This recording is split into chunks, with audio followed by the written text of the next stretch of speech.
everybody and welcome to day 428 of Rhys Stories. And today I'm going to be reading a book called Cinderella, written by Julia Jarman and illustrated by Galia, Bernstein. Once upon a time there was a girl called Cinderella. She had a loving father, but he was often away. Her stepmother didn't like her, nor did her bad-tempered stepsisters.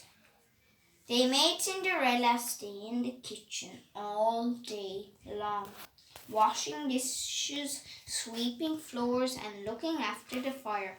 She even slept in the kitchen among the cinders. One day they came running into the kitchen. "Look, Cinderella, an invitation from the king," cried the sulky one. "We're going to a ball," cried the stroppy one at the palace. "Oh, not you," they added, smirking.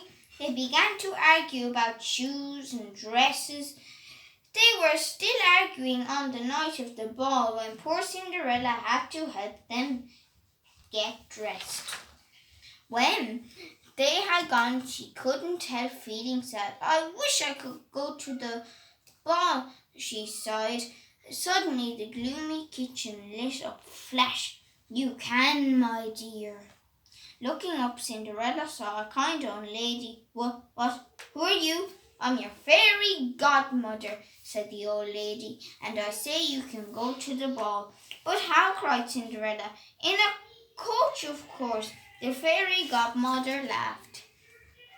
She sent Cinderella into the garden to get a pumpkin. Then she waved her magic wand. Flash! The pumpkin turned into a golden coach.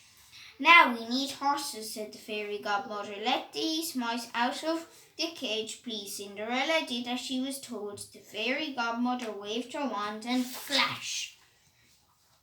4 white horses stood before the golden coach.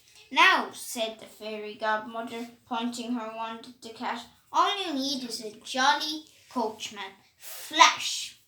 "Now you can go to the ball," she cried. But Cinderella looked down at her old clothes. "What about my dress?" "Oh," laughed Fairy Godmother, "I nearly forgot." She waved her wand again, and flash! Looking down, Cinderella saw the most beautiful dress she had ever seen. "Put these on too," said the Fairy Godmother, giving her a pair of slippers. Made of glass, they fitted perfectly. "Now you really are ready," said the fairy godmother. "Have fun. Just remember one thing, you must be home by midnight."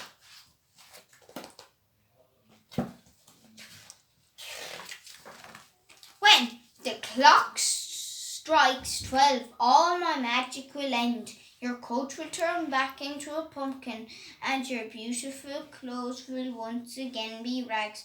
"I will remember," cried Cinderella as she climbed eagerly into the coach. "Thank you very much." Then the coachman flicked his whip and the horses galloped into the starry night. Meanwhile, on the steps of the palace, the prince was bored. So many coaches, so many princesses, so many people to greet. Then another coach pulled up and out stepped Cinderella. "Who is she?" he asked, for he had never seen anyone so lovely. But no one could tell him. No one knew who she was, not even her stepsisters. The stepsisters did not recognize Cinderella, even when they got close, but they did feel jealous. "Why does the prince not look at us?" they cried, for the prince looked only at Cinderella. "Why does he not dance with us?" they cried when the prince asked Cinderella to dance again and again, for he had fallen in love with her. As for Cinderella, she could hardly believe what was happening. A handsome prince was dancing with her. She was so happy that she forgot the fairy godmother's warning even when the clock started to strike midnight. 1, 2, 3. She danced on 4, 5, 6. She danced on 7, 8, 9. Suddenly she remembered and began to run towards the door. Come back, called the prince, but Cinderella kept on running. 10! She reached the door and ran down the steps as fast as she could.